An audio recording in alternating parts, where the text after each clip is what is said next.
Welcome, everyone. It's my great pleasure to welcome you today to our Tuesday webinar. And today's topic is a very timely, important, and interesting one, the impact of Venezuelan migration on Latin America. But before I say more about our format and introduce our panelists, I first want to introduce my co-chair of this webinar series. He's actually really the chair, and he has been for the last 20 years. He's also my colleague, my dear friend, and the director of the David Rockefeller Center for Latin American Studies, Steve Levitsky. Hi, everyone. Welcome, everybody. And I also want to thank from the bottom of my heart the Dr. Class staff who put us up front, do all the work, make us look good. And if anything goes wrong, it's my fault. For everything that goes right, I give them the credit. So before we get started today, I just want to give you a few housekeeping details. First is that this session is being recorded and will be available on Dr. Class's YouTube channel for those of you who've registered after the event. And I also want to let you know that the chat has been disabled for attendees, but we do welcome your questions. And so if at any time during the session you'd like to ask a question, and certainly during the question and answer period, please leave questions in the question and answer function on your Zoom screen. And Steve and I will pose your questions. We'll collect them and we'll pose them to the panelists in rounds. Also today, we have a multilingual panel. We are covering, because of the pattern of Venezuelan migration across the region, we will have simultaneous translation in Spanish and in Portuguese. These functions are available in your interpretation button at the bottom of your screen, and you may want to be switching during the session. Okay, so I would like to introduce, I want to give our panelists as much time as possible. Our time is short, but I really want to introduce them and the important work they are doing on a topic that has not gotten enough attention, in my view, in the hemisphere, but it's one we should all be paying attention to. We've tended to think about migration crises in the world as crises that affect Europe. We tend to think about migration from the Northern Triangle and from Mexico to the United States. We don't really think about Latin America as much as a part of the world where there are migration crises. But the deterioration of conditions in Venezuela in recent years has sent an outpouring of Venezuelans to neighboring countries. And the countries that have received the bulk of those migrants have been countries that will be featured here today: Colombia, Brazil, Peru, and Ecuador. We don't have someone representing Ecuador today, but we do have most of the region covered. And the people who are here are on the front lines in research. Our first speaker will be Luisa Felina Freier, and Felina, as she's known, is an associate professor of political science at the Pacifico in Lima. She works generally on migration and refugee policies and laws in Latin America, on South-South migration, and she has been focused recently on the Venezuelan displacement crisis. She's widely published. She has consulted to various international institutions and organizations like Amnesty International, the European Union, the Inter-American Development Bank, the International Organization for Migration, the UN High Commissioner for Refugees, all the places you would expect, all the important places. Oh, and that minor institution known as the World Bank. She is she's been a fellow of the Fulbright program, the Lemann Foundation for Freedom, the DAAD, the German Academic Exchange Service, and she is an affiliate of the Refugee Law Initiative at the University of London. I think she's also an editor or associate editor of Migration Review, right? So for the Oxford Journal. So she's a real international expert in this field, and she holds her PhD in political science from the London School of Economics. She was trained as an undergraduate in Cologne in Germany. Our second speaker will be João Carlos Jarochinski Silva. João is professor at the Universidad Federal de Roraima. He has a PhD from the Catholic University in São Paulo. He's also got a law degree from the Universidad Católica de Santos. He has been working on migration issues since his master's degree. And he has a postdoctoral degree also from the Núcleo de Estudos de População Ilha Bercoa, which is at Unicamp. So João brings us a perspective from Roraima, a state on the front lines in the reception in the Amazon. For those of you who aren't familiar with Brazilian states, in the sort of the border of Venezuela and the first entry, essentially, of Venezuelans into Brazil. And our third speaker will be Ronal Rodriguez, who is an official spokesperson and researcher at the Venezuelan Observatorio of the Faculty of International, Political, and Urban Studies at the Universidad de Rosario in Colombia. Ronal holds 2 BAs in political science and international relations, a master's in political science, and he is currently a professor at the Universidad de Rosario and the Universidad de La Sabana in Bogotá. He directs a project Bitácora Migratorio that seeks to provide technical support in the implementation of the temporary statute of protection for Venezuelan migrants. He's also director of a radio station program. This is not a border, this is a river. I'm always impressed, Steve, I don't know how you feel, about how multi-talented our speakers are. I mean, I think if I can get through class, I'm doing something. And here they are consulting and really changing the world and changing policy. Ronal is also a columnist in Colombia for El Espectador and La Silla Vacía. And so without further ado, I'm going to turn the microphone over to Feline, who will get us started today. Welcome, everyone, and thank you all for being here. Thank you so very much, Fran and Steve, for the invitation. It's a real honor and a pleasure to being here with you today. And I'm really looking forward to the conversation and to the exchange with all of you and Ronal and João. So what I want to do today, and 12 minutes is always so cruel, just I have to start with that. 12 minutes is cruel. If we already spoke about Venezuelan displacement, but we're also talking about the impact of Venezuelan displacement. So that said, I'll try to do 3 things. I want to give a very brief overview of what we're talking about when we're talking about Venezuelan displacement, just because I have made the experience in the global north, in the US and in Europe, that so little is known about the crisis. And Fran, you have pointed this out already. I then want to debunk 2 main myths about the impact of Venezuelan migration in South America. And then, because it's November, and November in itself is dark and gloomy already, I'll try to end with a more positive outlook of the potential of the migration crisis or displacement crisis for different types of change in the region. So without further ado, this is a graph. I recently put together a figure with a research assistant. And I think it's quite impressive. It's not a great figure, but it really shows the scale of the Venezuelan displacement crisis. So here we go back in history, and what we see in blue are the numbers of refugees in the region. In yellow, the number of asylum seekers. And then in red, the numbers of so-called Venezuelans displaced abroad.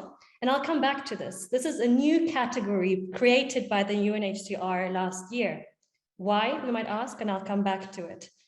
What we see is that the scale of this displacement is nothing, nothing like any of the previous refugee crises the region has seen. The peak we see in blue in the late 80s and early 90s was the previous Central American displacement to Mexico.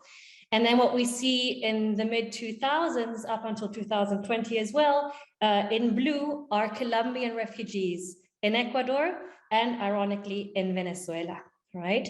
So I'm showing you this to really tease out and emphasize the scale of this displacement. Right now, and please, when you look at the numbers, they're referential. Officially, close to 6 million Venezuelans have left Venezuela in the last couple of years.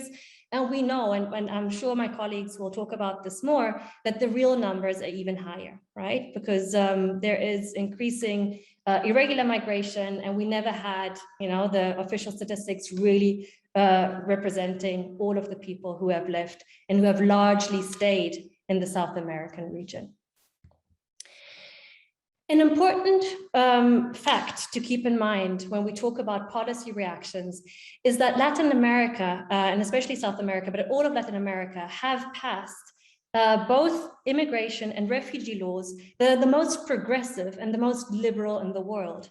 So what you're seeing here in blue, the source is Omar Mohamed Gallego's paper in International Migration Review, and what he shows here is the increase of the incorporation of the Cartagena refugee definition in national legislation, and this is really important. I left you the definition of Cartagena in the slide. I'll quickly talk about it, and it's really important to know this. So we have one refugee definition that comes from the 1951 convention, and that really focuses on personal persecution.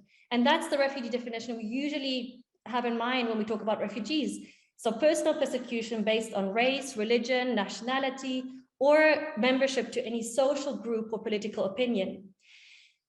Latin America has a refugee definition not only in the non-binding Cartagena Declaration of '84 that was developed in the previous Central American displacement context. No, almost all countries in the region have incorporated this definition, which is wider. It includes persons who have fled their life because they felt their lives, safety, or freedom had been threatened by generalized violence, foreign aggression, internal conflicts, massive violation of human rights, or other circumstances which have seriously disturbed public order. I'll quickly, talk about the context of the displacement in Venezuela, but we have done this exercise with legal scholars in the region, and very clearly this definition applies. Very clearly, Venezuelans should be considered refugees and protected as refugees in the region. Why are Venezuelans leaving? Fran, you've pointed out the multiple layers of the crisis in Venezuela. It's an economic collapse. The Economist has titled it or named it the worst economic collapse outside of war regions in contemporary history. Already in 2017, 87% of Venezuelans were living in poverty. 90% of family could not afford the daily meals of their children. And one figure that really breaks my heart as an academic and as a mother of 3 small children, already in 2017, 33% of children had irreversible physical and mental delays because of malnutrition. This was 2017. The crisis has only come worse by the day, and we do not have reliable data from inside of Venezuela.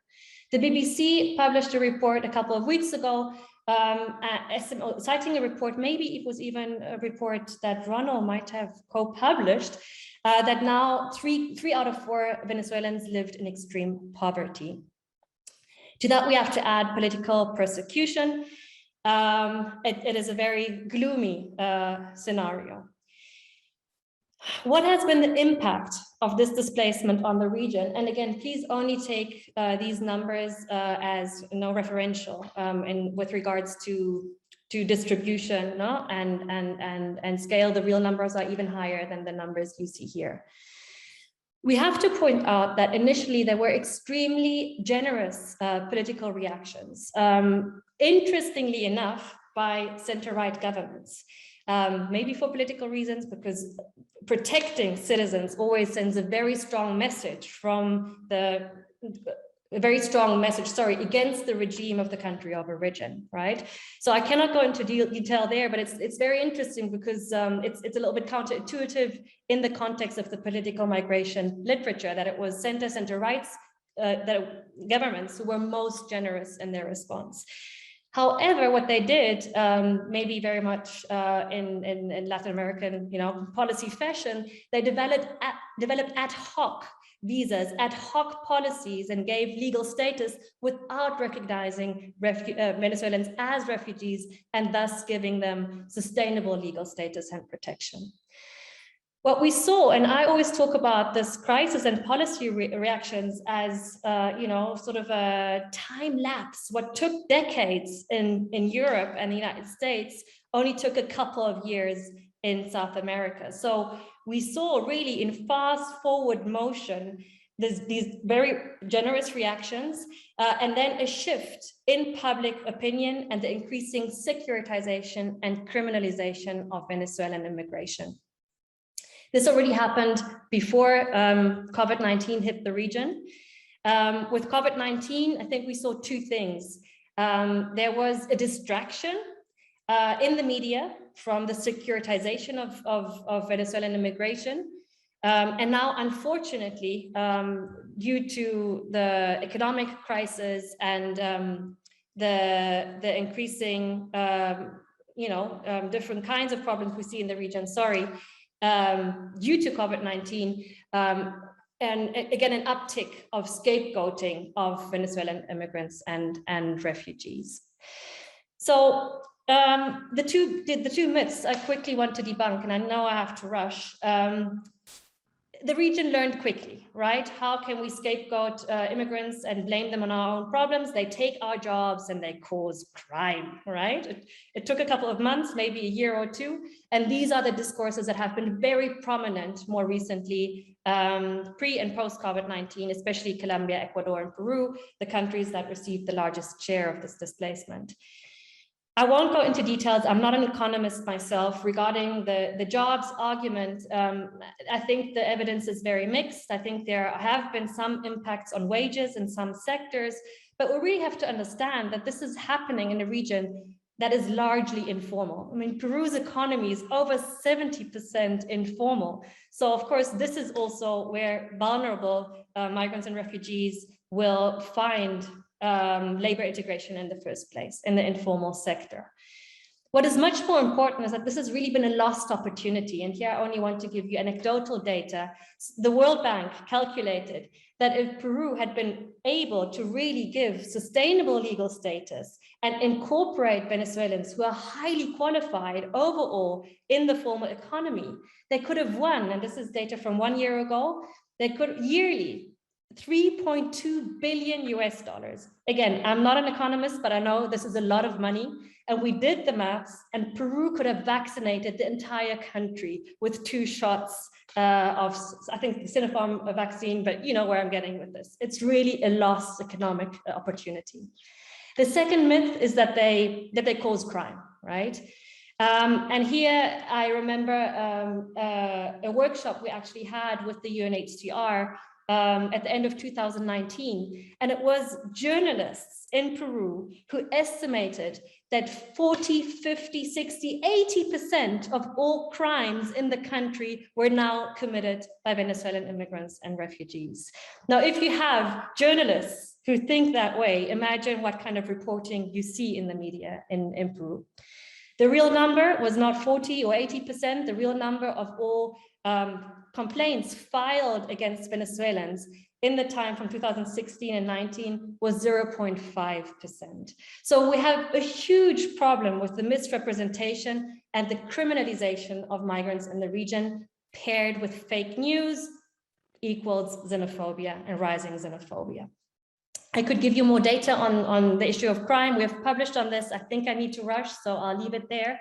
And I'll try to wrap up because, Fran, I'm sure I'm already approaching my 12 minutes with some positive aspects, or maybe some hopefully reasons to be a little bit more optimistic, or at least see the opportunity, not only in terms of potential economic impact, but in terms of social change. So what I always say and tell my students is migration is a social mirror, right? Migration shows you where there are areas where societies need to work, right, and improve.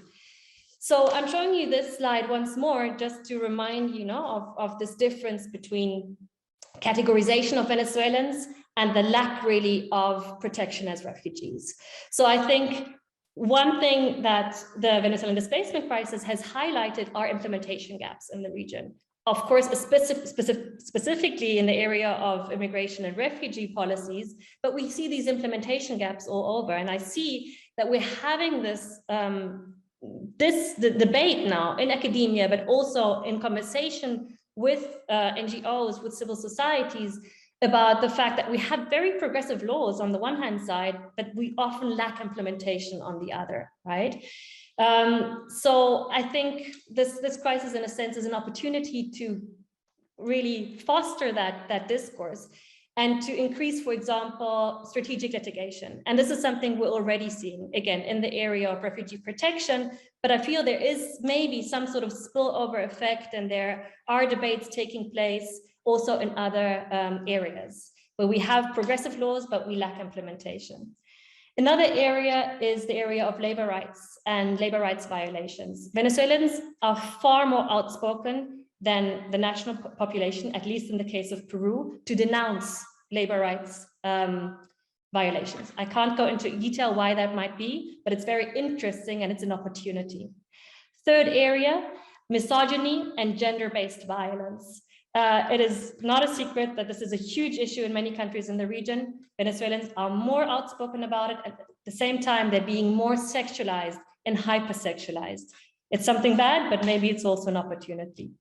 Lastly, it's interesting that Venezuelans, although they are the most vulnerable in their position as migrants and refugees, their position in the social racial hierarchy of many countries actually is not inferior, on the contrary. So what we're seeing in academia, this opportunity to study social racial hierarchies and to understand them better through this clash, right? And this crisis of Venezuelan displacement. And lastly, I think that there is new international interest in the region. There are more corporations, both through academia. The IDRC is now funding 2 research chairs. One of them will be hosted at the UP on forced displacement. So I think every crisis is also an opportunity to see where do we need to look, where do we need to improve, and how can we cooperate regionally and globally to make things better. Thank you, and I'll stop here. I'm sure I'm over time. Thank you. But actually, I built that in. It was perfect. Thank you so much. Next, I was going to say pass the word because I was thinking pasa palabra. I will pass the microphone to João. Good afternoon, everyone. It's a great pleasure to be able to participate in this prestigious seminar in the company of excellent researchers and to such a distinct audience. My presentation is entitled The Venezuelan Exodus as a South-South Migration Phenomenon, Brazilian Perspectives. This presentation is based on an article that I wrote with Professor Rosana Beininger and that will be published in the journal Remu, with publication schedule for later this year. This article is in Portuguese, but with this presentation, I wish to provide English speakers with an analysis focused on the contemporary international migration from Venezuela to Brazil from the perspective of South-South migration. From Brazil's point of view, this flow creates a dispute over categories, institutional agency, and the regulation and management of migration. The audience has a clear notion of the numbers of the Venezuelan mobility, which allow us to call this phenomenon an exodus. Besides, such flow has several countries as destination, especially Latin American ones. This is the most significant human mobility in the Americas today. In relation to Brazil, it's important to point out that this data is out of date. The border between Venezuela and Brazil is 2,199 kilometers long, mostly in the forest areas or reserves, which can be biological or indigenous reserves. The bordering region has a very low demographic density and almost no contact structure between the two countries. This lack of effective social interaction between the population of the two countries is only broken in the region of the cities of Santa Helena of Uairén in the map in Venezuela and Pacaraima in Brazil. Only between these two cities there is a highway, the main structure measure for the connection between the two countries. becoming the main corridor for the circulation of people between the two countries. This provocative image on the slide, whereas on the side there's those who seek regulation by applying for recognition of refugee status, asylum seekers. On the other side, those who seek a resident permit, reveal the context of Venezuelan immigration in Brazil, which incorporates a strong relationship between the state in managing the flow in Brazil, in particular the border condition, and the humanitarian issue to protect populations. In this sense, this presentation seeks to bring the debate of South-South migration into the understanding of the management and selectivity of the Venezuelan migrations. The importance of the comprehension of population mobility in the global South brings explanatory elements regarding the relation between nation-states, conflicts, economic, social, and ideological tensions, as well as the hierarchy of global geopolitics of Brazil become a counter of Venezuela movement for other countries, a border state. Migration and the border in the South-South dynamics. Recent process of population mobility at the border and towards the border in the country reconfigure the migration issue in this space, pointing to Brazil's position in the international geopolitics. Until the early 2000s, Latin American border processes were shaped on the one hand by historical processes at the borders and on the other hand by the possibilities of bilateral or multilateral agreements and regional integration. The immigration situation on the Brazilian border, however, has taken on contour since 2010 with the entry of the Haitian immigrants in Brazil. In this new scenario, the Brazilian borders, especially the northern border, located in the Amazon territory, also began to channel non-historical and no-neighborhood international migratory flows, transnational migratory flows coming from the global South. The recomposition of these border areas, given the restriction entry of immigrants from the South in the North, the global North, implies the social production of the South-South migration space on the border. On the one hand, they continue as areas of circulation and daily transit, but on the other hand, they become areas of reception of Caribbean, African, and refugee immigrants, as well as transit areas to other destinations in the country and abroad. The South-South border of Venezuela's migration, before it could be called the historic area of migratory circulation between countries, as previously highlighted, gains its contours from the category linked to refugee or some legal characterization that highlights the element of a forced mobility, even with simple adaptations of existence legal instruments in the sense of conferring migratory regularity, which is not perceived by Venezuelan people in terms of legal distinctions. It's important to create a connection with the presentation of Bellini. They see the instrument in terms of regularity or irregularity, only this. Mobility in the global South is intensely inserted in the perspective of international migration, reinforced by anti-migration practices in the so-called global North. Such practices contribute to creating of networks of displacement and constitution of migratory measures in the circulation between the peripheries of the international economic system.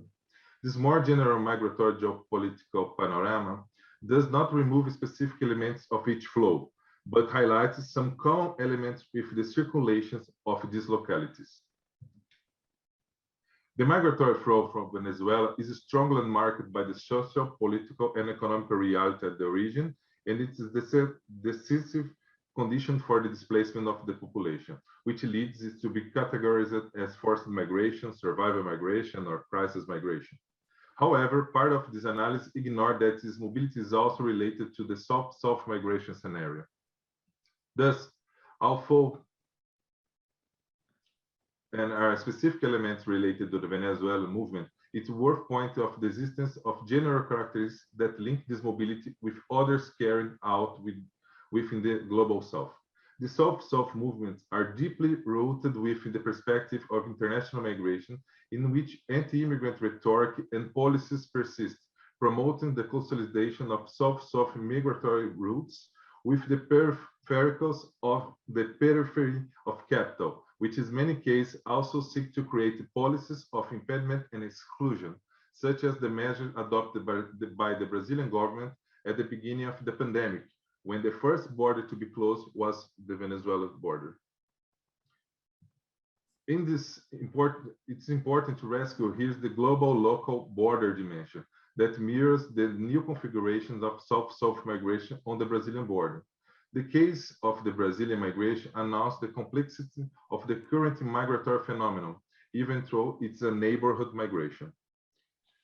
South-South specialties of the Venezuelan migration flow. The increase in the flow of Venezuelans to Brazil has occurred since 2015 due to chronic problems in the supply of basic products associated with the increase in tensions and violence that have marked Venezuela's recent trajectory, as Feline said. The fact that a large portion of this population remains near of the border is an unprecedented element in relation to previous mobility, mainly the fact that the Amazon border regions lack reception of structures to move from the Amazon space to other destinations within Brazil.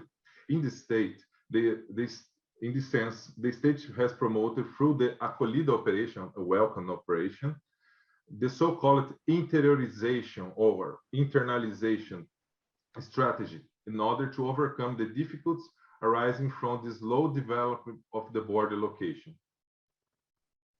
The first place is north. Here's some numbers and the states that receive these Venezuelan migrants in Brazil. In other parts, you can see the south received the most part of this internalization because they're the high developed states of the country.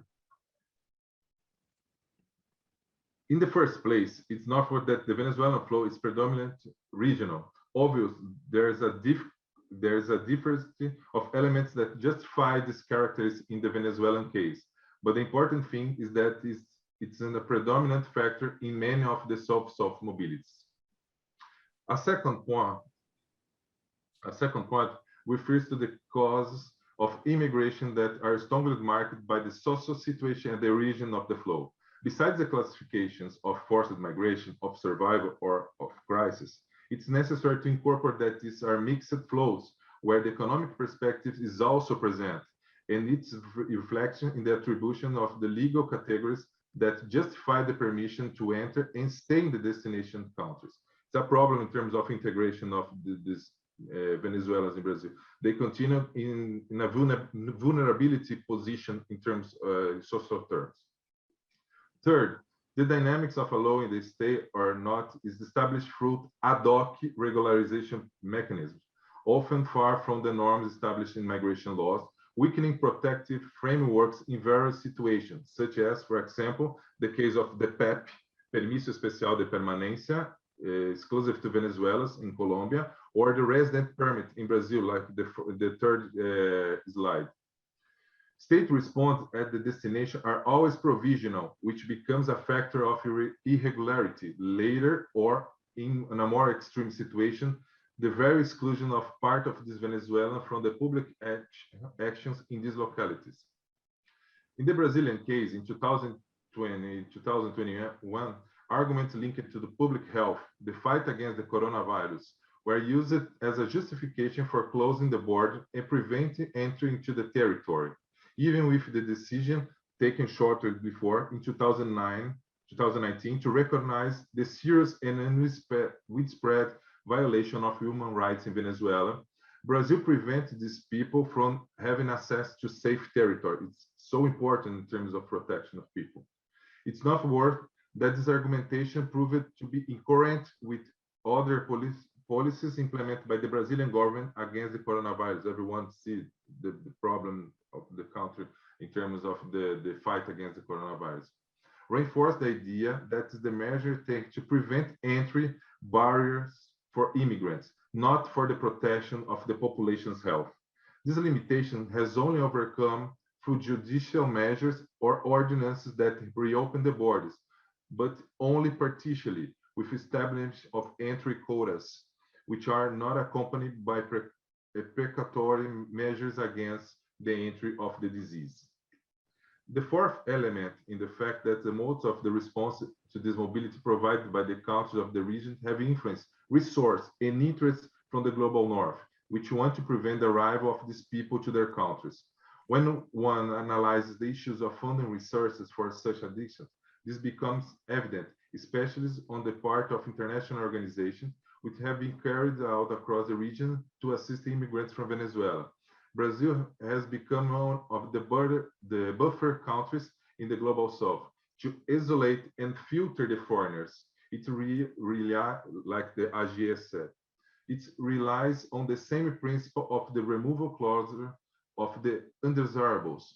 Most of them resources invested are from target actions in a process that, with some reservation, can be seen as an externalization of borders of the south in the north in the global south. The Brazilian option for control and care, the principle of care, cure and control, has to establish the internal migratory of these Venezuelan immigrants after the entry of these migrants in Brazilian territory. It's also an action as part of the attention to the interest of the financiers for the permanence of Venezuelans away from their countries in the global north, in a dynamic in which it's allowed to overcome the soft characters of these mobilities, whose institutions are always rewarded for the good practice carried out in the buffer South state, with and when, like in Brazil, when militarized, as is the case of my country, which is the thesis contradicts some of the international dictates about this immigrant reception. The last one, and I will finish, I'm sorry for loss of my time. The fifth element is that the most of these immigrants are in a situation of a vulnerability at the region, and they are not given many opportunities to overcome this condition at the destination, because the actions are not focused on the possibilities of the integration of this population. Therefore, the soft logic is not only a geographical issue of a place of origin and destination, but also that of a possibility of the destination, which is only possible in the global south for most of these Venezuelan and other similar movements that occur through the south. Understanding the challenges related to Venezuelan migration in the context of south-south migration leads to the analysis of transnational migration process in their complexity and diversity. The process of population redistribution on a global scale has pointed to the growing need for a broader understanding of the origin-destination migratory process, incorporate what occurs outside the national borders. This dimension of a great importance for the immigrant policy that Brazil will need to prepare with the increase of immigrants from the global south. Sorry for my delay. Thank you very much. You have nothing to apologize for. It was really right on time. The secret is that I tell people 12 minutes so that we finish in 14. Okay. So it was very informative. I thank you very much. And now I'll turn the microphone over to Ronal, who will present in Spanish. Gracias a todos y todas por la invitación. Thank you everyone for this invitation. I will begin by talking about the moment of the crisis, August 19, 2015, when the Colombian state realized there was a migratory crisis coming from Venezuela, which was a bit paradoxical because Venezuela was a country that actually received the diaspora. For 50 or plus years, it became the home for several million fellow Colombians, but that 19th of August 2015, something changed. The Venezuelan regime's speech started to change since 2014-2015, when they accused Colombians of being the ones causing the security and economic crisis. That's paradoxical because now from Colombia we say Venezuelans are those causing those security and economic crisis. At that moment, Nicolás Maduro sent the operations for freeing the people at the border. Those operations caused the exit of more than 32,000 Colombians in less than a week. That's where the migratory history changed between the two countries, because Venezuela received the Colombians, but now they became those ejecting them out, migrating them, first with their spouses and children. And so that's why the Colombian government decided to give an answer to these spouses and children that were received with the Colombian nationality. The numbers for Venezuelan migration are close to 17% of the Venezuelan population. That means that 70% of Venezuelans have had to leave the country for the last 6 years. In the last few months, from January to August this year, we've seen variations that prove that not even the pandemic was able to contain the migratory phenomena. In the Colombian case, it increased 5.7% the migration of Venezuelans. In Ecuador, 11.6%. In Peru, 22.5% increase. That means that the pandemic wasn't able to stop the flow of Venezuelans exiting their country. In the Colombian case, the evolution was little by little. When you see the numbers across the year since 2014 and all the way to 2020, you see the migration phenomena that is quite marked in 2018. That's the stepping point for that, because the migration started in 2016, and what happened is that the crossing areas between Colombia and Venezuela were closed. That took away the authorities the capacity to be able to count these phenomena. That means that during that period, people kept exiting Venezuela, but Colombian institutions couldn't count how many were coming in. That phenomena is close to 1.8 million migrants in Venezuelan migrants in Colombian territory, but for those that have permanent status, those migrants that want to stay, we have to add the 2.5 million of migrants in transit coming from the northeastern part of Colombia in the Cucuta city and exiting through Ipiales city in the southern western part of the country. To that, we also have to add a new category. Well, it's not new, but it's theoretically for migrants, but it's a reality between our two countries. 4.9 million Venezuelans come in the Colombian territory seeking goods and services. At the beginning, they did it for a couple of days. They just bought goods and services and then came back to their state. But now we know that these pendulum migrants come in all the way up to 4 months. They work in Colombia for that time period, and the rest of the time they spend it in Venezuela. Despite the closing of the borders, the phenomena doesn't stop, and that makes the Colombian state to take answers, right? Action. And so the previous Juan Manuel Santos's government considered that the phenomena was increasing, but didn't really get what was going on. So he created an exercise, el registro administrativo de la población venezolana, where they counted more than 400,000 Venezuelans that entered Colombia in an informal way.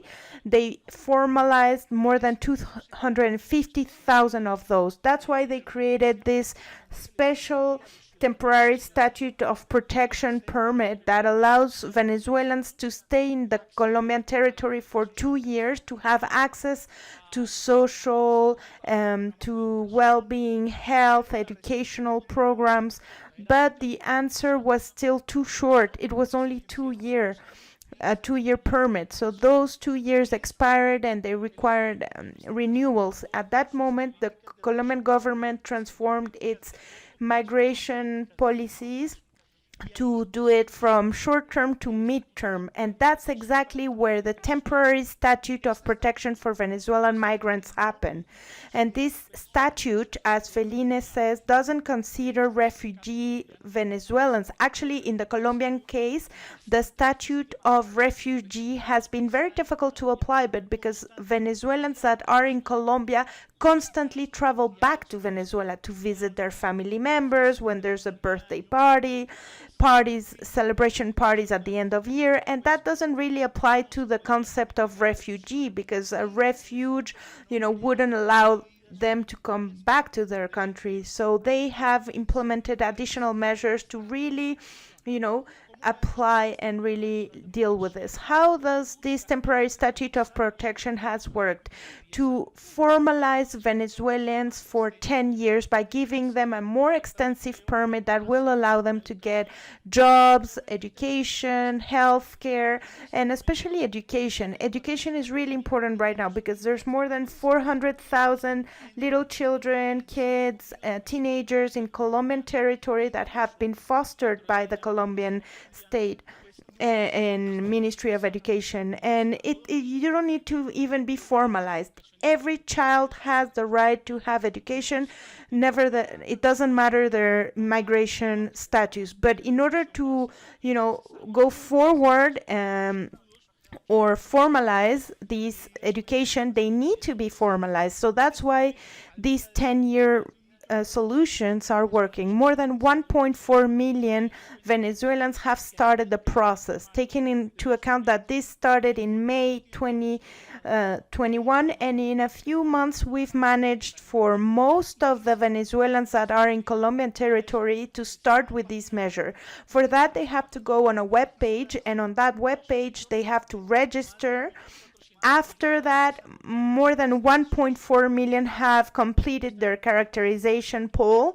That poll includes more than 88 questions that go from why did you leave Venezuela, what was the reason, or trying to see what is their education level, because that's important. Education in Venezuela and the way in which Colombia assumed that migration changed. The first migrations from Venezuela were highly educated, with PhDs and postdoctorates, and especially in the oil industry. But now, sadly, in the last 3 years, and especially people younger than 25 years old, they come with very serious educational issues. Their education is quite deficient.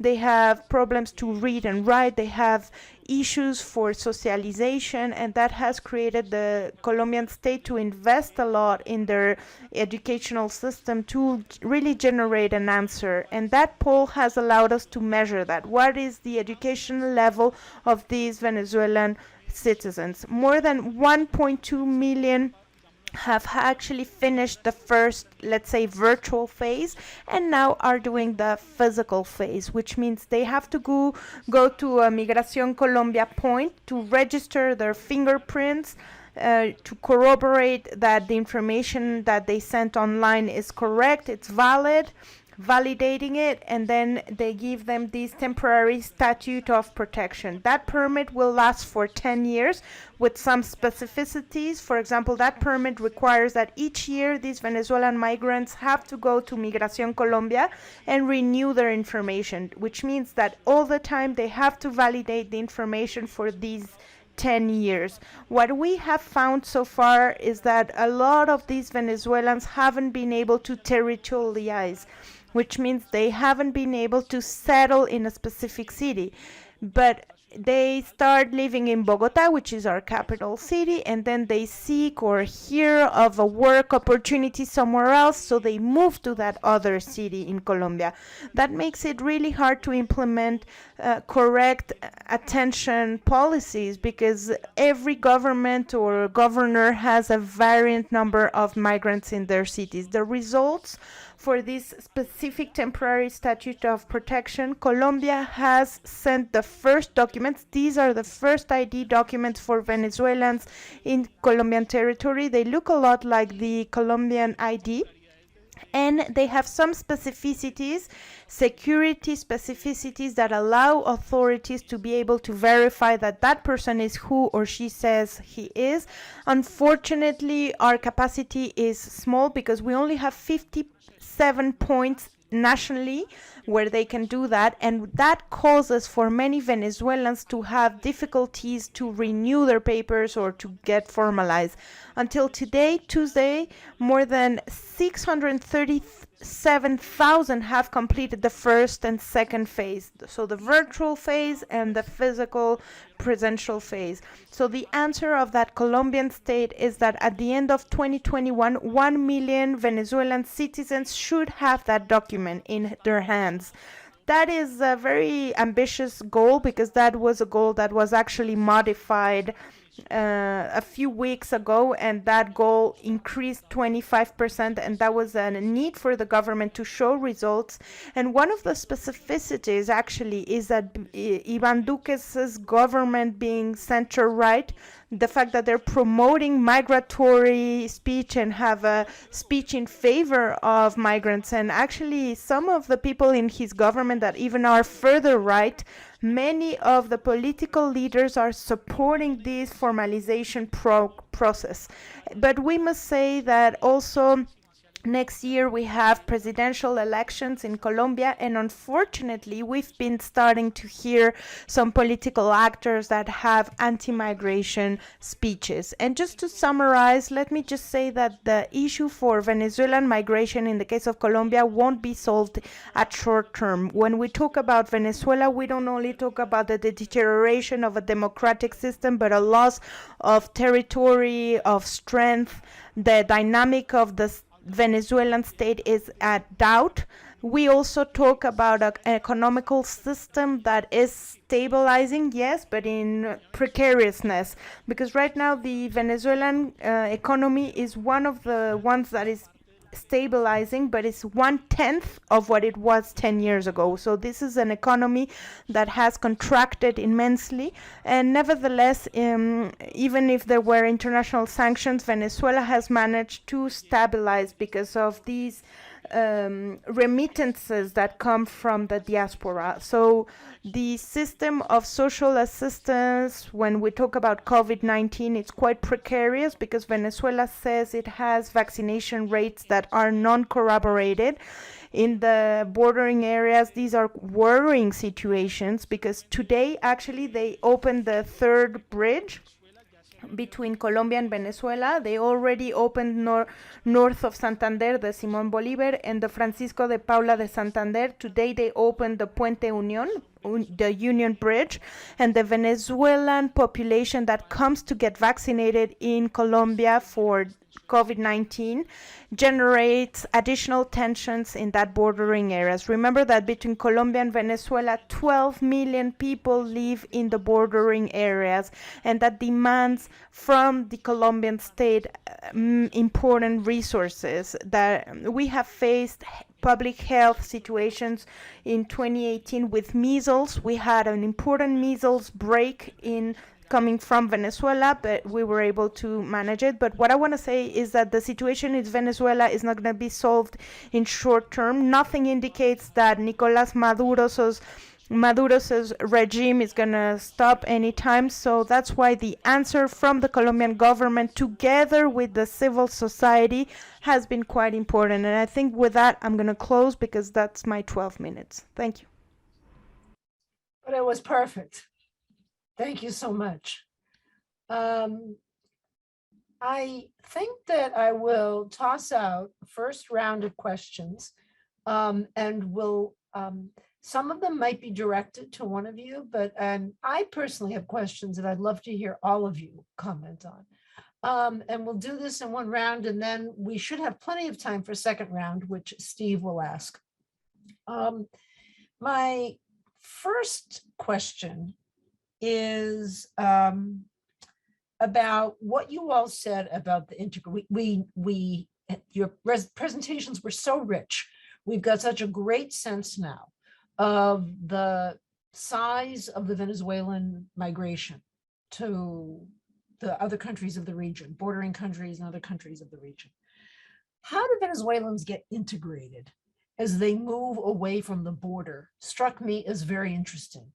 In Brazil, it seems that migrants sort of stay in Roraima or in the neighboring towns, and in Colombia, they go to Bogota, they go wherever they want, and they look for work. This seems to me to be a very interesting question about how governments have responded to the integration of Venezuelan migrants. And this is partly related to my second question, and this is about when migration flows become migration crises.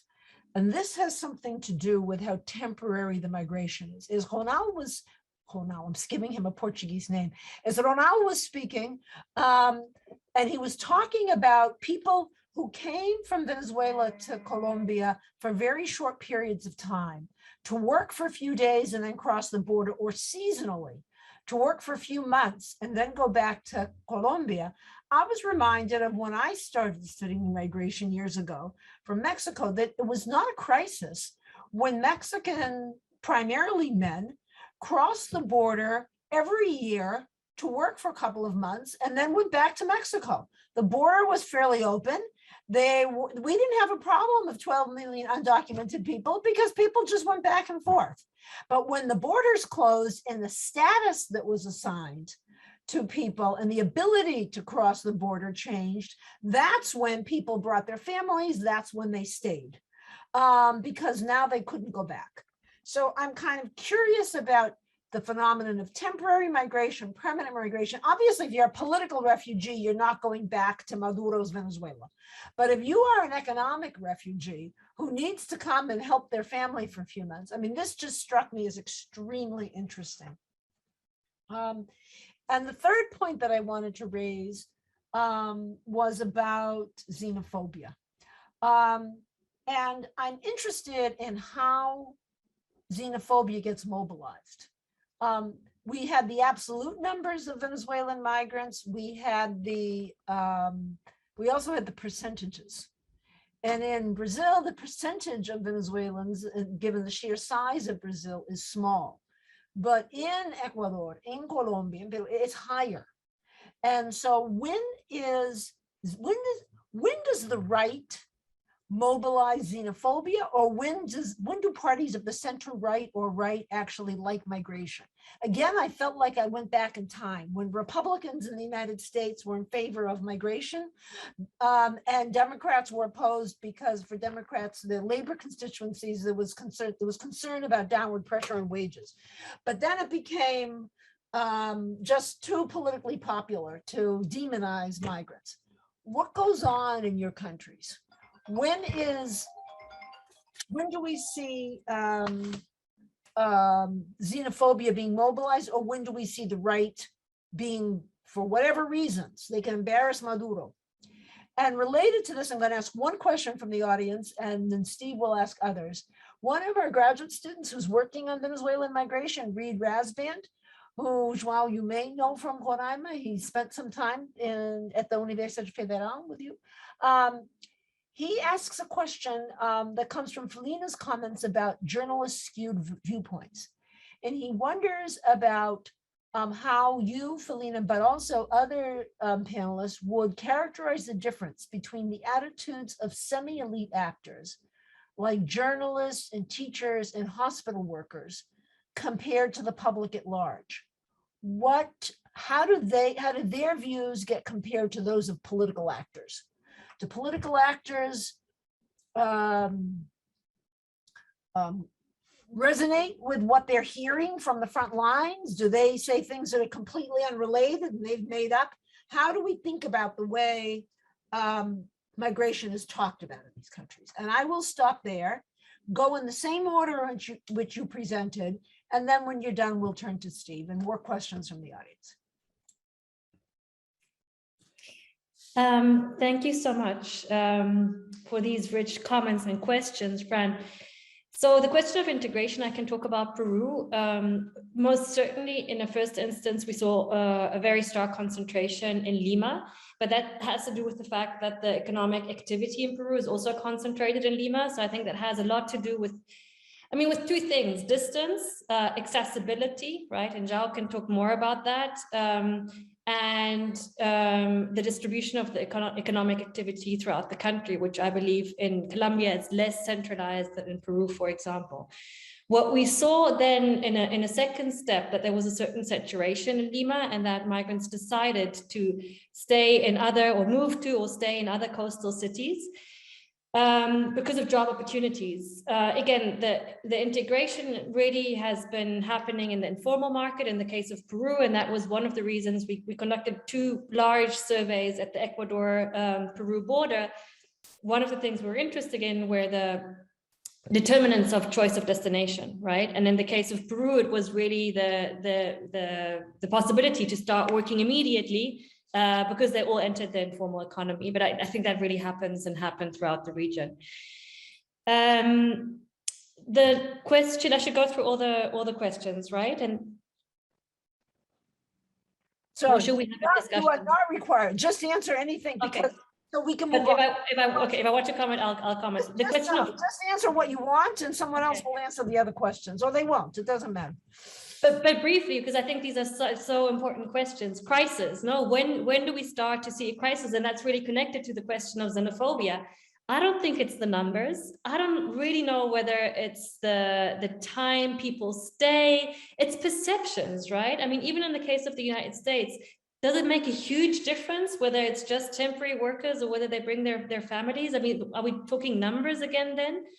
In Peru, I know that it had, I mean, numbers, of course, play a role. And in Peru, there was this discourse of reciprocity, which we also saw in Colombia. And I'm sure Ronal will, you know, you've mentioned it, like Colombians went to Venezuela, Peruvians fled Peru, right? And during the years of violence, many of them to Venezuela. And there was, I would say in Peru, I don't know whether it's coincidence though, and I'm not quite sure how to study it, although it seems to be such a great opportunity to study exactly that. When do the crisis start being the crisis? 100,000 Peruvians had been in Venezuela, and I would say that with the 100,000 Venezuelans in Peru, which was a long time ago, the first negative, right, discourses started that were ridiculed at first. In the 2018 municipal campaign of the municipal elections, we had one candidate in Lima who spoke about crime and jobs, and he was ridiculed by all kinds of political actors, right? And then in Peru, we actually, I can set a date. It was June 2019 when we had ex-President Vizcarra deport Venezuelans, bad Venezuelan elements at the airport in Lima. And that's when he introduced the new humanitarian visa. I could not get into. So it's really complex. But I would say it's not that much numbers or how long are people staying. It's another aspect you mentioned. How quickly do politicians learn that this is magnificent, right? Because it's so emotional. It touches the people, right, at their guts, at their core. The xenophobia is something very biological almost, right? And you can just shift the blame for your own failures instead of assuming responsibility. And very similar with xenophobia, right? I can share two links. We did a study for the UNHCR, both on media reporting and on public opinion in Peru. So I can only talk about Peru. But I mean, what are the things that really stood out? The media reporting wasn't that bad. So I think it's more actually WhatsApp groups, television, which we didn't study. But the traditional media, yeah, there's a difference. So El Comercio and La República, they're less xenophobic maybe than the tabloid newspapers, but not really that bad. And people inform themselves, unfortunately, via WhatsApp. Television is huge, where they're kept reproducing like the same images of the same few crimes that had been committed by Venezuelans. And then something that we see worldwide, right? South Americans are no different. The people who have least contact with Venezuelans are the ones who are most afraid of Venezuelans. And the people who actually know Venezuelans, work with Venezuelans, are in touch with Venezuelans, are less and less scared. So, and here I'll stop talking, but that actually ties in with the first question. Why are Venezuelans apprehensive of moving outside of Lima? Because xenophobia is even worse outside of Lima, and it's worse in the Andean region, which maybe brings me back to the question of social racial hierarchies that actually Reid also mentioned. And here I'll stop, Reid. I posted a link, but basically for the Andean region, for Peru, what I can say is that the social racial hierarchy is different to the United States. So being Black isn't that bad. And please do not quote me here. This is all, you know, in inverted commas, and I'm talking about these social racial hierarchies. You're at the bottom of the social racial hierarchy in Peru, simplifying things, if you're a woman and if you're indigenous, right? And Venezuelans are not known to be indigenous, right, according to their traits. So when they first arrived in Peru, one of the positive aspects, but of course they're linked to real problems we have with gender issues in the countries, where they're so attractive. They're so attractive, they're so good looking, the women are so attractive. And I think that has to do with these social racial hierarchies, that has to do with not being indigenous looking. So being mixed race isn't a problem as long as you're tall, right, in Peru. But this is also different in every country. And what I think is that this is a real opportunity to understand better how race works and how discrimination works in the region. Thanks. João. Oh, thanks for the questions. I agree with the Feline answer, but I need to talk about this option about internalization and integration. We know that Roraima is the smallest state of the country in terms of population. Their economy is not so complex. Now we have some problems in terms of jobs, and created some space to put these Venezuelans inside the labor market. It is an option to create distribution in the country, but in some perspectives, we have 4 ways of internalization for the migrants, and 3 of them we don't have. We put these people in other parts of the country, but we not control these people in this part of the country. You can't. I don't have a perspective to see what is good, is not so good in terms of the job opportunities. The most part of these people goes to jobs with a small income. That's a lot of problem, created new social problems in other parts of the country. And Brazil don't see this part of integration in terms of new perspectives, in terms of positive things for the future. Like we have a demographic problem in Brazil because our population is still growing, but we will stop to grow and we will become older. And in the future, we need created a new perspective how we can manage this. And a perspective like Portugal do in this time is the entry of these migrants, young migrants with a new perspective of the consume and new culture things. A lot of things to create it in this space, but we don't see in this time. In Brazil, we have the numbers increase. Like in 2015, 3,000 people in the border. In 2016, 10,000. But we created a crisis in the election time. In the period of the election, a lot of candidates start to say xenophobic arguments like Bolsonaro. But for us, it's important because they change. Bolsonaro changed in terms that they was in Roraima last month and say good things about Operation Welcome and about the Venezuelans we need to receive, because we have, in terms of our reception of these people, we have a political perspective in terms, in Brazil, left and right accuse the other to try to create a Venezuela inside Brazil. The right say, left wants to create a Venezuelization of the Brazil. And the right say, Bolsonaro is like Maduro, created the control, the media and this kind of thing. Because this, we have this answer. This is a problem because we continue to have an ad hoc answer to the flows. And this is not created a perspective of created a political substance in terms of answers and politics and everything. Because this, I'm so worried about the future and the use of the xenophobic and the arguments against the migration in the next year, because we have a election next year. Thank you. Yeah. Ronal. Sí, gracias. Yes, thank you.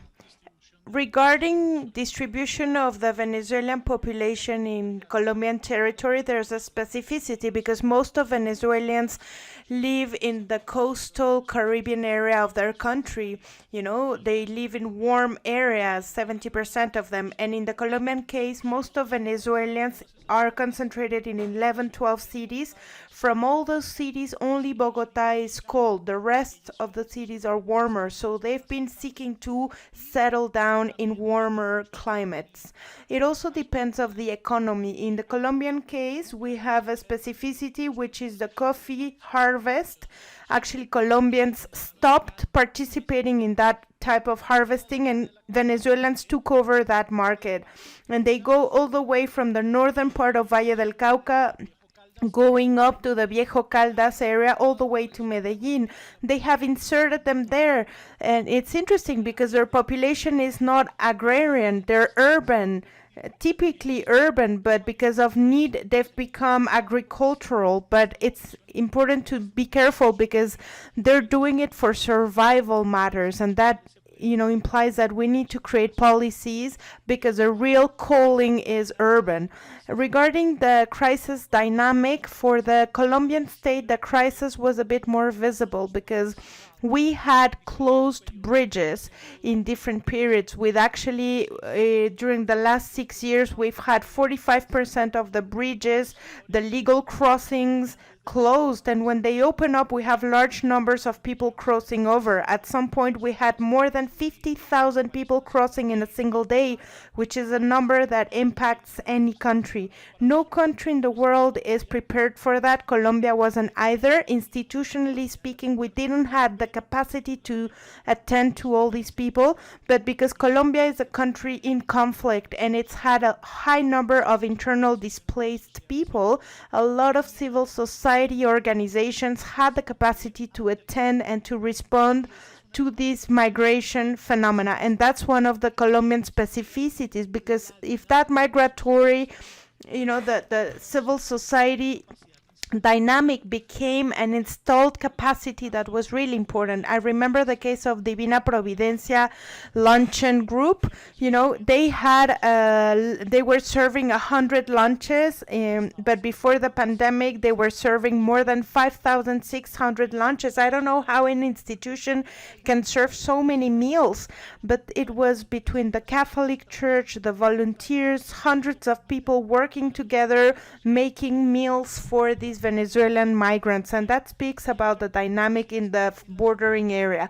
And as you say, in the bordering area between Colombia and Venezuela, people were coming and going. I mean, the border was invented between Colombia and Bogota and Caracas because the border was like an imaginary line that you just cross over to visit your brother, your uncle, your father across the street. But then when Nicolás Maduro's government affects the bordering area, that's when we see a big transformation that makes that today we have population that comes to Colombia, stays for a while, and then goes back to Venezuela.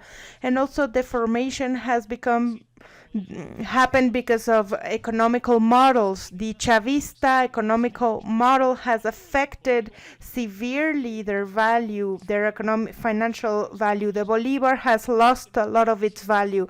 I put an example to my students. Like in 2007, 50,000 pesos was the biggest denomination bill, and in Venezuela it was a 50,000 bolivares bill. And now 50,000 pesos, you can still go out in Colombia and live quite easily, get lunch, get transportation, purchase a coffee. But in Venezuela, that same 50,000 bill would be something like 200 billion bolivares. I mean, the number is so stratfalarious and exuberant that it's impossible to really bring it down into today's data. Facing the xenophobia, and when does Colombia discovers xenophobia? The Colombian society is a society where we're always had, economical differences, a stratified society, highly marked. And what we saw, it was aporophobia, which means fear towards the poor. And that really comes from the more than fear towards a foreigner, because we look alike, Colombians and Venezuelans.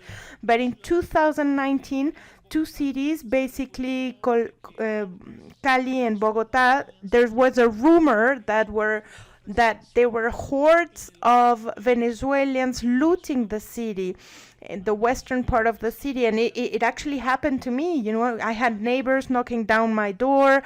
Everyone came down with sticks and bike chains because supposedly there was a horde of Venezuelans attacking the city, looting everything, ransacking everything at their pace. And for the first time, there was one night where no one could go out. They declared some sort of state of emergency in the country, in the city. And that created fear in the Colombian society, and they identified Venezuelans as those creating violence. And from that moment onwards, the perception of Colombians faced to the Venezuelan population changes. And every single poll that at the beginning considered, yes, it's great, we're receiving Venezuelans, that changes, and they start receiving Venezuelans badly. Actually, today, the policies that receive Venezuelans are badly rated by Colombians, and you know, they're not happy with the government faced with how they are receiving them, and that's increasing. More than 80% of Colombians consider that we shouldn't receive Venezuelans, and the number keeps growing as we approach elections. And with that, I'll leave it at that, because that's a partial answer to most of the questions. As Feline said, these are too complex to answer them quickly. Okay, we don't have a lot of time, so I'm going to ask one question of the three of you, and if you could each take about 2 minutes to take a stab at the answer, and that has to do with regional solutions. Unfortunately, I think I know the answer to the question, but I think it's an important one, and that is, what are, if any, are the possibilities for some sort of region-wide coordination, either to regulate migration in various countries, or to set certain standards of treatment? And more specifically, how would you evaluate thus far the Quito process, and whether it's had any effect at all? Thanks.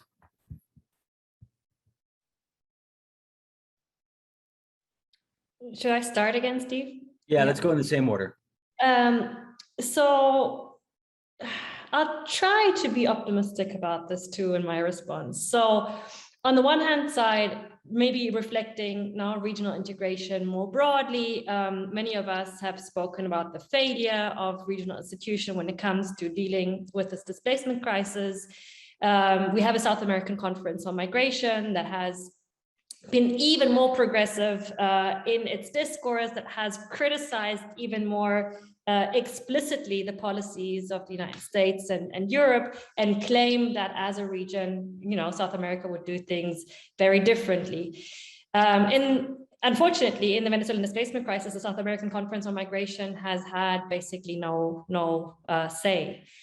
The Quito process. I mean, I think most of us would agree that unfortunately, and here maybe for everyone in the room still, there have been two regional processes, or that have tried to foster cooperation on this issue. First, the Lima group, right, which tried to find a democratic solution to the situation in Venezuela more broadly, and then also focused on the displacement crisis, had been dismissed by some governments in the region as being too political and too anti-Chavez/Maduro. So then the Quito process was created on the initiative of Ecuador to be less politicized and to really find solutions to the displacement crisis. I think there were some advancements, so I don't think it was all a failure. There were advancements, especially before COVID-19. For example, the establishment of a regional vaccination passport, which was great and very useful, keeping in mind that the health system in Venezuela pre-COVID had collapsed, and we were seeing the increase of communicable diseases. The idea was we need a vaccination passport, right?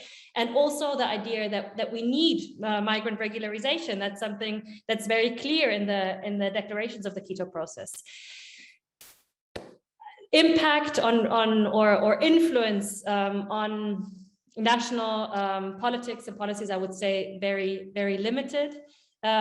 But it's an interesting question, and I think we need to study and understand it better. I'm working on this with a colleague, Laser Bruman, at the EUI in Florence. And so although we see so much failure, we do believe that these ideas, there are regional ideas, and there is a regional paradigm on how to deal with migration and displacement crises that's very different from the rest of the world. And we believe that it's there, and we believe that these regional processes help keep it alive. And we do feel that it has an impact, but how much? I mean, far less than we would hope for, but maybe more than we could expect looking at other regions. So I think it's important to always keep the balance, because even though we see the implementation gaps, and even though we don't see recognition of Venezuelans as refugees across the region, I mean, what would have happened in the United States of America? What would have happened in Europe? I mean, I think we do have to put this in perspective, and this is maybe me ending how I started. The reactions overall in global comparison have and continue to be exceptionally progressive. There were setbacks, there was securitization, criminalization, but even now we see new efforts to regularize, no? In many countries, not just in Colombia, also in Peru, also in Ecuador, not as progressive as the law on the books, but so much more progressive and generous than most other regions in the world. Thanks. I'm not so optimistic in terms of regional answers, because I think Latin America is a cemetery of regional organizations, because we destroy Mercosur in terms of this possibility to answer something. We destroy UNASUR and other groups. This is a problem for me in terms. And I believe that we have a problem, because when we discuss like OAS answers about the Venezuelan flow, the first goal is put Maduro out of the government, and after you change the government, the people maybe can come back to Venezuela. It's a problem, because you create nets, you create perspectives in the country of destiny, and creates another life. Not you change the government is not the answer to the people who want to come back. In terms of this, I don't see in a regional perspective some answers in terms of medium or large dates. This is a problem for me. They want to create only the first step, the humanitarian, the emergency, because emergencies create money, but they don't discuss the next steps. It is a problem in terms of integration for this population. And as I say, OAS don't create nothing in terms of the answer. It's ridiculous. And other regional structures don't do nothing. For me, it's a problem. Every time you create a new problem, you need to create a new perspective in terms of region, and now some countries go out of the regional. It's for me, and not so optimistic in terms of the perspective. Gracias. Yo creo que me quedo en la Thank mitad. you. Well, actually, I'm in between the both of you. I have some optimism on one hand, because the answer of Colombia, for example, it's interesting to see that a migrant sending country became a migrant receiving country, and they want to be at the forefront, and their president, their political leaders want to be in the migration speech. But it's also interesting the civil society's answer, because they're the ones doing the most effort, even beyond public measures, right? Civil society. For the regional organization part, I mean, that's been less effective. With Ecuador, we have a lot of issues right now. In the case of Ecuador, not only the Venezuelan migration phenomena, but to that we have added the Haitian migration phenomena. And Colombia is becoming a sandwich country, as our vice president said. On one side, we have Venezuelans coming in, but also Haitians coming from the south, and we can't coordinate with the Ecuadorian authorities that are supposedly close to the Colombian authorities in order to solve this issue. As for the first few months of this year, we had a lot of Venezuelans coming from Peru, or at least that's what some researchers in the south of the country has told us. And the political change in Peru, I mean, some Peruvians thought that because Colombia was creating this 10-year measurement for permit, you know, they would avoid that situation that was happening in Peru. Also, the migratory statute changes in Chile have also, created a lot of receiving migrants in the country. You know, they rather go to Chile or Peru than going into Colombia. Colombia is a country that is still in conflict. We are still in conflict, and sadly, the Venezuelan and migrant population is being instrumentalized and used for the conflict, you know, gathering coca in confrontation zones. We have migrant population coming from Venezuela and different cities where these criminal groups have presence. They are using them for micro trafficking and everything. You know, migrants are being used for drug trafficking, and that imposes to Colombia some challenges that other countries don't have. I cannot deny also that Colombia for a long time was completely dismissive of their diaspora abroad, and now our neighbors, especially Ecuador, Peru, are now actually, taking back that, because the Colombian answer doesn't have the same echo in the other countries. We know that Ecuador is trying to create a similar status than the one we have here, a statute that is similar, but actually both governments had a fight because the one government said the other one is making them look bad because they don't have an answer like we do with this temporary statute of protection. And, you know, the Grupo de Lima and the Quito mechanism, sadly, with the pandemic, lost a lot of agility to solve specific issues. And, you know, as Feline said, vaccination also super important. The vaccination passport was super important. With COVID, we didn't get to the same results as with measles. Thank you. And on behalf of the 100 more people who tuned in, and all of us here at Dr. Class, we are so grateful to all of you for your presentations today, and especially for your work.